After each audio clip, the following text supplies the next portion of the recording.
ಕೇಂದ್ರ ಸಚಿವ ಪ್ರಹ್ಲಾದ್ ಜೋಶಿ ಅವರ ವಿಶೇಷ ಆಸಕ್ತಿ ಮೇರೆಗೆ ಹುಬ್ಬಳ್ಳಿಯಲ್ಲಿಂದು ಪ್ರಧಾನಮಂತ್ರಿ ದಿವ್ಯಾಂಗ ಜನಸೇವಾ ಕೇಂದ್ರ ಹಾಗೂ ಭಾರತೀಯ ಕೃತಕ ಅಂಗಗಳ ತಯಾರಿಕಾ ನಿಗಮದ ಸಹಯೋಗದಲ್ಲಿ ನಗರದ ಚಿಟಗುಪ್ಪಿ ಆಸ್ಪತ್ರೆ ಆವರಣದಲ್ಲಿಂದು ದಿವ್ಯಾಂಗರಿಗೆ ಸಾಧನ ಸಲಕರಣೆ ವಿತರಣೆಗೆ ಮೇಯರ್ ಜ್ಯೋತಿ ಪಾಟೀಲ್ ಚಾಲನೆ ನೀಡಿದರು.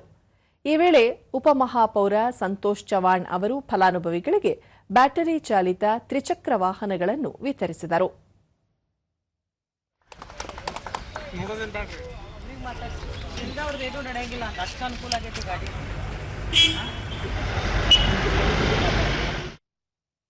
ದೂರದರ್ಶನದೊಂದಿಗೆ ಜ್ಯೋತಿ ಪಾಟೀಲ್ ದಿವ್ಯಾಂಗರ ಜೀವನವನ್ನು ಸುಗಮಗೊಳಿಸುವ ಮತ್ತು ಅವರನ್ನು ಸ್ವಾವಲಂಬಿಗಳನ್ನಾಗಿ ಮಾಡುವ ನಿಟ್ಟಿನಲ್ಲಿ ಈ ಯೋಜನೆ ಮಹತ್ವದ್ದಾಗಿದೆ ಎಂದರು. ಅವರಿಗೆ ಅನುಕೂಲ ಮಾಡುವ ದೃಷ್ಟಿಯಲ್ಲಿ ಇವತ್ತು ನಾವು ಅವರಿಗೆ ಕೊಟ್ಟಿದ್ದೇವೆ. ಸೊ ಈ ಒಂದು ಕಾರ್ಯಕ್ರಮದಿಂದ ಅವರಿಗೆ ಬಹಳ ಖುಷಿನೂ ಆಗಿದೆ ಸರ್. ಮತ್ತು ಅವರು ಬದುಕು ಕಟ್ಟಿಕೊಂಡು ಸ್ವಾವಲಂಬಿಯಾಗಿ ಅವರು ತಮ್ಮ ಜೀವನವನ್ನ ನಡೆಸುವಂತ ಒಂದು ಅತ್ಯುತ್ತಮವಾದ ಯೋಜನೆಯನ್ನ ಕೇಂದ್ರ ಸರ್ಕಾರದಿಂದ ತೆಗೆದುಕೊಂಡು ಬಂದು ಸ್ಥಳೀಯ ಸಂಸ್ಥೆಗಳ ಜೊತೆ ಸೇರಿಕೊಂಡು ಇಲ್ಲಿ ಇರುವಂತ ಫಲಾನುಭವಿಗಳಿಗೆ ಮುಟ್ಟಿಸುವಂತ ಪ್ರಾಮಾಣಿಕವಾದ ಪ್ರಯತ್ನ.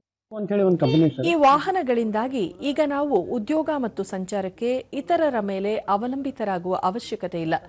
ನಮಗೆ ಸ್ವತಂತ್ರ ಬದುಕು ಸಿಕ್ಕಂತಾಗಿದೆ ಎಂದು ಫಲಾನುಭವಿಗಳು ಹರ್ಷ ವ್ಯಕ್ತಪಡಿಸಿದರು. ಬ್ಯಾಂಕಿಗೆ ಹೋಗಾಕ ಮತ್ತೊಬ್ಬರಿಗೆ ತೊಂದರೆ ಡಿಪೆಂಡ್ ಆಕಿನ್ರಿ. ಈಗ ನಾನು ಸ್ವಂತ ಹೋಗಿ ಬರ್ತೀನಿ. ಏನಿಲ್ಲ, ಯಾವ ₹1 ಇಲ್ಲ, ಯಾವ ₹1 ಇಲ್ಲ.